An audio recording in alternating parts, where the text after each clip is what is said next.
মধ্যে ওষুধ দিয়ে পাঠায়। আমি যখন এটি খাই তখন আর আমি ঠিক থাকে না। হাজবেন্ড বাইরে কাজে গেলে এই সুযোগটা নিতে। সারা রাত আপনি ওরে বাড়ছিলেন? সারা রাত ছিলাম না, সন্ধ্যাবেলা গেছি। দেখা যাচ্ছে মাসে কতদিন ওর সাথে সম্পর্ক? মাসে আমি বেশি ভাবো তো আমি। স্বামী আর ছোট্ট একটি সন্তান নিয়ে এই গৃহবধূর সংসার। স্বামী কাজে গেলে সন্তানকে নিয়ে একাই বাসায় থাকেন এই গৃহবধূ। এই সুযোগে পাশের বাসার সুলাইমান নামের এক যুবক তাকে অনৈতিক প্রস্তাব দেন।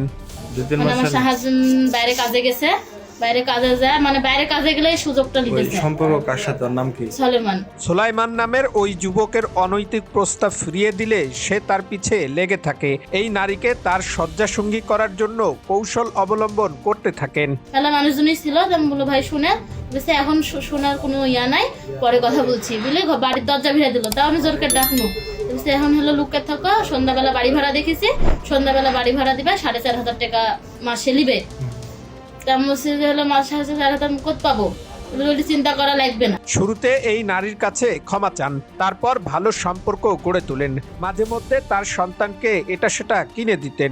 এক পর্যায়ে এই নারীকেও পান খেতে দিতেন।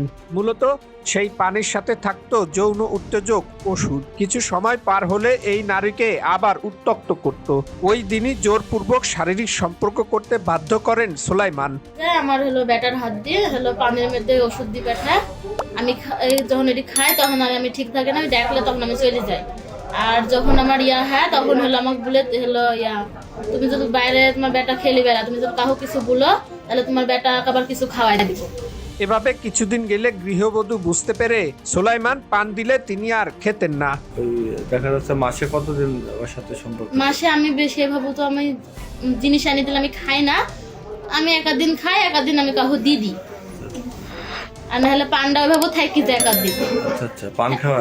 হ্যাঁ, পান দেয়। পানের মধ্যে তিতো লাগে পান্ডা, কিন্তু আমি তত গ্রাহ্য করি না। কিন্তু আমি সেদিন হলো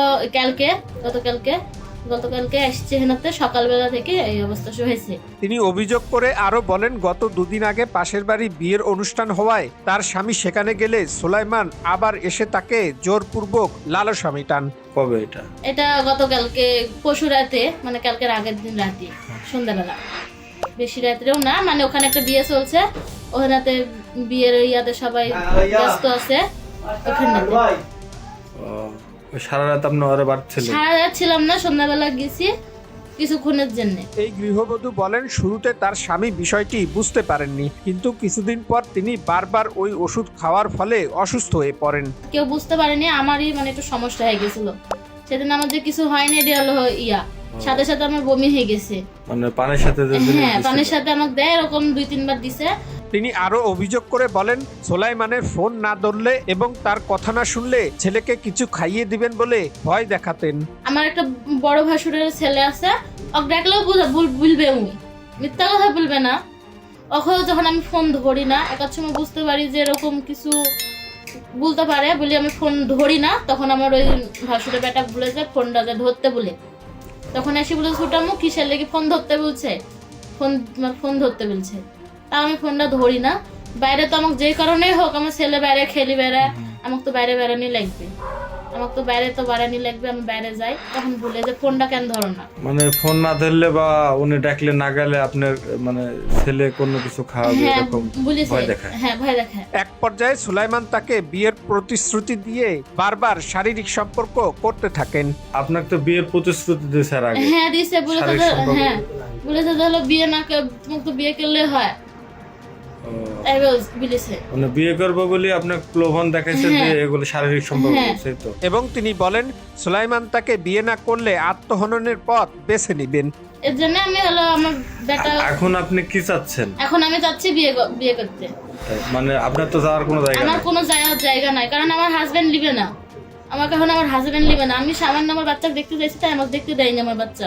আচ্ছা। আর এখন আমার আব্বুর সাথে কোনো সম্পর্ক নাই যে আমার আব্বুর এখানে আমি যাই। মানে আপনি ওনাকে বিয়ে করবেন? হ্যাঁ, এখন বিয়ে করা ছাড়া তো আমার কাছে উপায় নাই। ঘটনার সুষ্ঠু বিচার চেয়েছেন ভুক্তভোগী এই নারী। বাস্তবের মুখোশ উন্মোচন, এটাই আজকের অবক্ষয়ের গল্প। এমন বাস্তব অবক্ষয়ের গল্প জানতে চ্যানেলটি সাবস্ক্রাইব করুন। সচেতন হন, সচেতন থাকুন। আপনার মতামত তুলে ধরুন কমেন্ট বক্সে। মেয়েকে নিতে চাইছে, সেই জায়গায় মাকে নিয়ে ফোন করছে।